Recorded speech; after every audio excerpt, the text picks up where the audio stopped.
Jeff Becerra's been paralyzed from the waist down for 30 years, still front and possessed. Tuesday, October 1. This goes down at the Agora. You can go to axs.com for the details. But be caller 10, and you got a couple of tickets here for Testament and Creator and Possessed. All legends. Caller 10, 216-578-1007 or 800-348-1007. Our apologies to second shifters. All right, here we go, everybody. Let's get to work. This is no way to start your day. The Alan Cox Show. On 100.7 WMMS.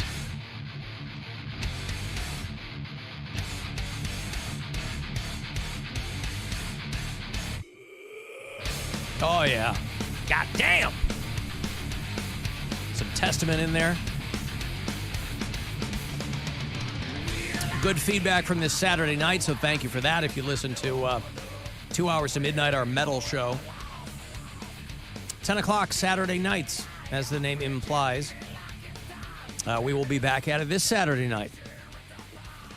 Me and Corey Roddick and Pat Butler throwing down late into the night.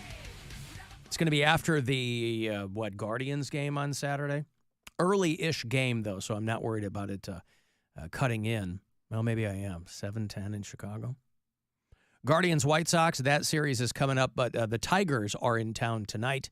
Will bolt out a couple of minutes early. 6:10 is your first pitch around the corner from Progressive Field. Of course, the Cavs move on to round 2 of the playoffs. Games 1 and 2 in Boston against the Celtics at the TD Arena. That is tomorrow night and Thursday night before they come back home for games 3 and 4 Saturday. Later in the week, I will have those game 3 playoff tickets for you. Tomorrow night, you will hear the Cavs on WTAM 1100. Tomorrow night at 7 o'clock. That is your first tip there. Somebody tell me, but did anybody watch John Mulaney's Everybody's in L.A.? I know Mary doesn't like Mulaney, but I haven't watched much. Yeah, he had Seinfeld on that, and it seemed like kind of an odd fit. But, I mean, somebody pointing that out. How was that received by people? Were people liking that? The Everybody in L.A.? Yeah. It's so, I don't know, but it's so weird that I couldn't stop watching it. Yeah. It's entirely, it's just, it's part of that Netflix is a Joke Festival, I assume, but because there's a lot of different comics in it. But I did watch Mulaney on Letterman, the Letterman Netflix show. He had Mulaney on. And they went back home to Chicago and went through his high school. And I don't know. I think John Mulaney's funny. He's not for everyone, but I think that he's funny. I mean, he's for a lot of people. He does arenas. Yeah, he does. Like it's not like you know what they should do? They should bring Seinfeld in for. I saw that the Cleveland City Planning Commission unanimously approved this Superman statue. I don't know what's taken him so long. Superman famously created here in Cleveland in the friggin' 30s. So I don't know why now. I mean, people have to have been suggesting this forever. An 18-foot high tribute to Superman be sculpted and cast in stainless steel by an artist, Cleveland artist named David Deming, who was the former CEO of the CIA, the Cleveland Institute of Art. And it's going to be on the northeast corner of Ontario and St. Clair Avenue. It's right out here. Yeah. Right out here. And so it's going to be part of, that's what, near the convention center? That's Ontario and St. Clair? No, Ontario runs north to south. Ontario north to south. Oh, but Ontario? Ontario, yeah. That goes right by the ballpark. And the casino, right? Yeah. Ontario and St. Clair. And then it goes around Public Square. Mm-hmm. And yeah. St. Clair's up by the lake. Yeah, St. Clair's like 2 streets from the lake. Well, anyway, it's going to be over there. It will be northwest of us here. And Superman created by Jerry Siegel and Joe Shuster, famously. If you were for a lot of people, I grew up a comic book nerd, and for a lot of people, Superman is your entree into that. It's one of the oldest, obviously, so it's kind of one of the first. Batman, Superman, those old school ones before you graduate into whatever you graduated into. Maybe you stayed on the DC side. I came up on the DC side, went over to the Marvel side. Ontario and St. Clair, there's Dave's Cosmic Subs. Yeah, it's right by the Justice Center, yeah? I was going to say, are they going to put it, is it? Maybe they'll have Superman out in front of the Justice. A big sub. Yeah, but that's Convention Center. Yeah, I think they want it to be part of the convention center Marriott. campus. The malls, there. or whatever they call, like Mall C and all that stuff's kind of in that area. I was doing a lap before the show today, and there were two mounted police officers just up on the grass there north of the convention center, just sitting there talking. I'm like, wow, what are they planning? Maybe their horses were just standing there having a poop or something. Maybe those horses lost the Kentucky Derby and now they're cops. Is that how that goes? Yeah, they had to switch careers. Yeah. Who won the Kentucky Derby? I didn't pay attention to that at all. I thought maybe my only suggestion was that Bill should go back through Louisville on his way back from Nashville. But who won? I think that's what it was. Mystic Dan and Sierra Leone. Mystic Dan? I think that was his name, yeah. Oh. Mystik, Mystic Dan. All right. 3-way photo finish. 3-way photo. And somebody named a horse after Sierra Leone? I think that was the second A place. country that's like synonymous with sexual slavery? I'm almost positive that was the name of the second place. All right. Well, there you go. Yeah. Here comes Sierra Leone. Don't think about the country, just think about the horse. Sierra Leone and Forever Young. Those were the Wow. top three. And they were like it was a by photo finish, centimeters that these dudes were competing. That's what happened at like a NASCAR event over the weekend, right? Somebody won by like a horse's nose. A horse's nose, a horse's turd. Like one 5,000th of a second or something like that.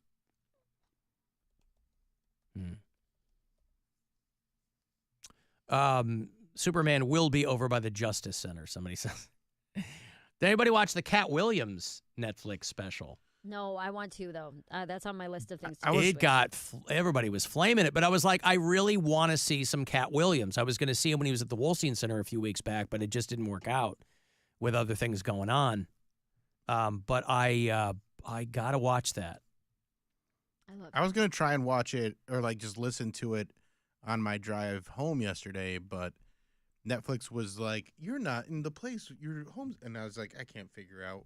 It geotagged you somewhere else? Yeah. So they're like, you can listen now. You can watch it now, but we got to send you a code to make sure it's you. And I was just like, I'm not doing all that. I'm not a Katt Williams fan, so I don't care. What were people saying? They saying, good? Yeah, like Katt Williams fans were like posting memes that were like, dude, I got 10 minutes in and I'm out. I don't know if I'm a Katt Williams fan. I think for a long time I just reflexively said I wasn't because I wasn't picking up on his vibe. But I feel like he might be really good. He is. And see, you love Katt Williams, but not John Mulaney. Katt Williams is all presentation. John Mulaney has zero presentation.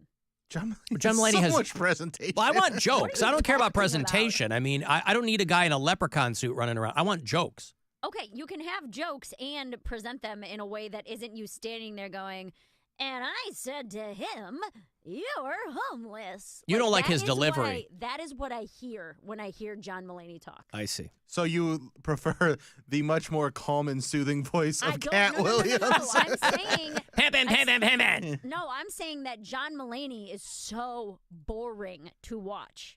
He just stands there. Oh, you want a guy moving around more? You don't even have to.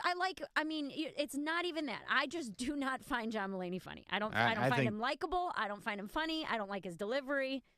I don't like pretty much anything about the guy. And that's fine. I know he's very popular. That is my opinion. Katt Williams, I like the inflection in his voice. I like that he is extremely physical. I think he's hilarious. I like the subject matter that he tackles. I think Katt Williams is... No, I get it. That's why I don't need know. to figure... Katt Williams is a little too dirty for me.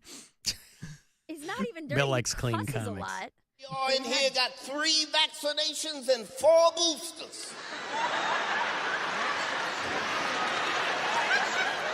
Are you just as scared of the next variant as the next? I don't mind taking the vaccine. When I take my dog to the vet, I get whatever shots he's getting. He get a rabies shot and me too. That's my friend. I'm as likely to bite somebody as he is. You may not know what to believe. The truth could be stranger than fiction. They won't tell you that Wendy Williams is Sasquatch.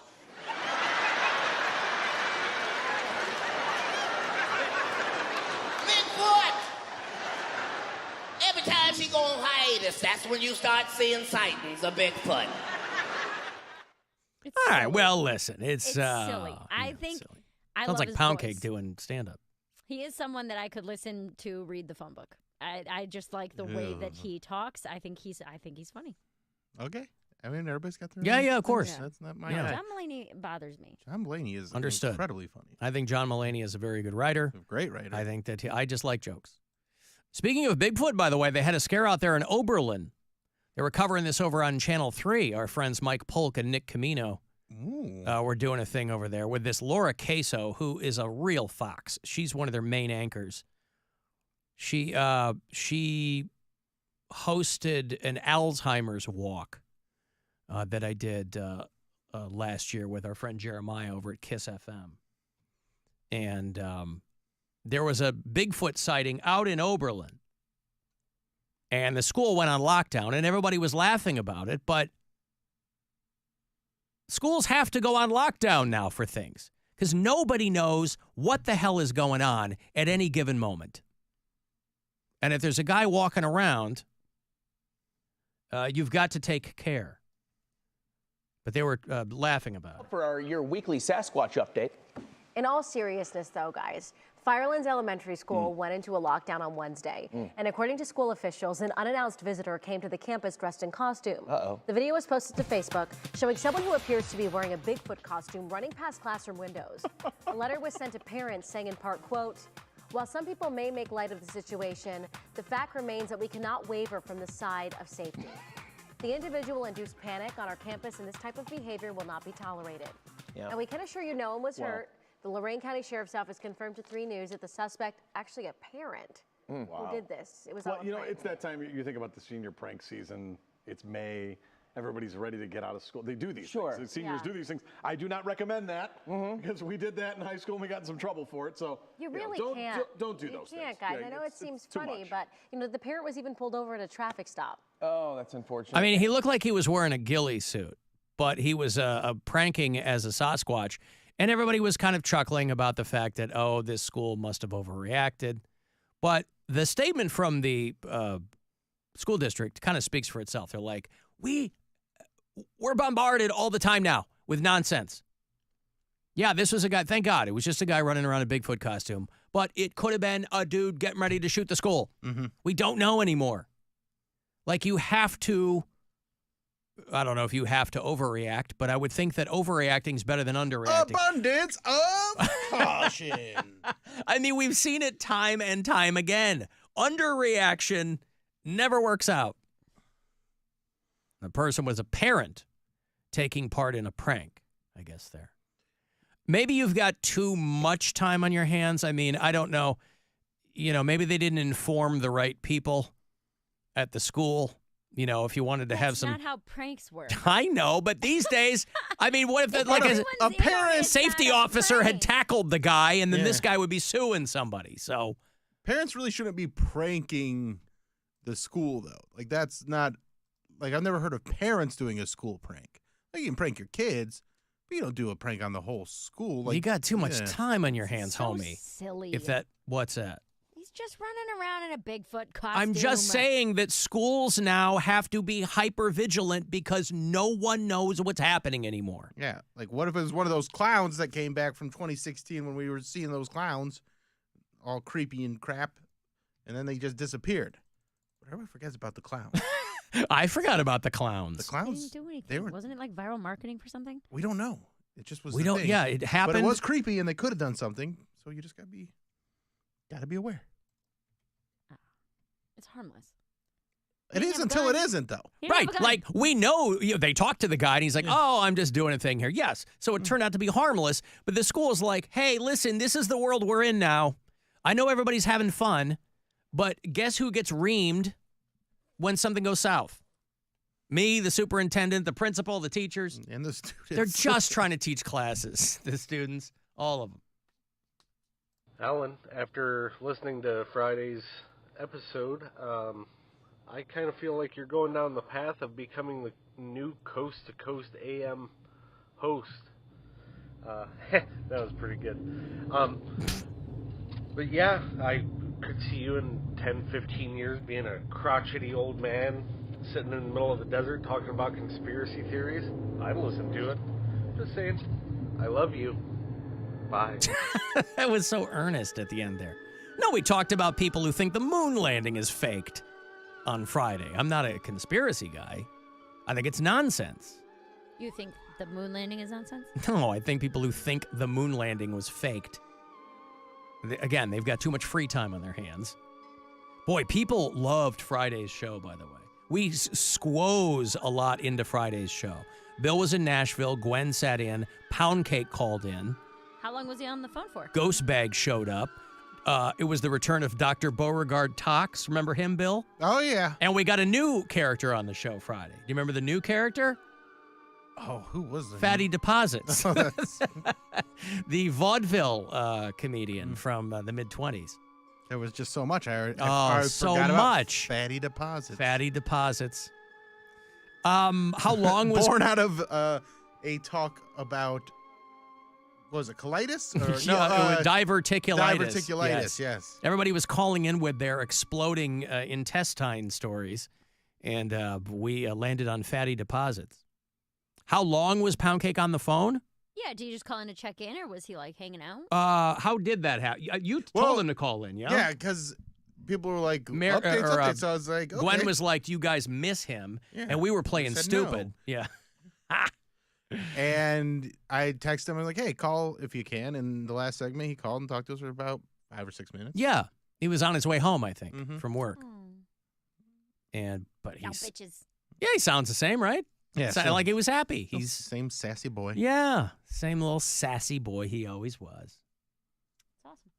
I'm going to take a break. I want to go see Britt Floyd. Want to see it in the Skybox with yours truly? Britt Floyd is coming to Jacobs Pavilion in a couple of weeks, May 19th. Going to sit in the Skybox, get you all the VIP access, Nautica Club, the whole bit. I'll be up there in the Skybox with you for Britt Floyd. It's going to be a lot of fun. So if you want to join us, a couple of tickets for you after this break, and then 4:30 is that next chance for you to grab $1,000, more money from the Buzzard bookie on the way.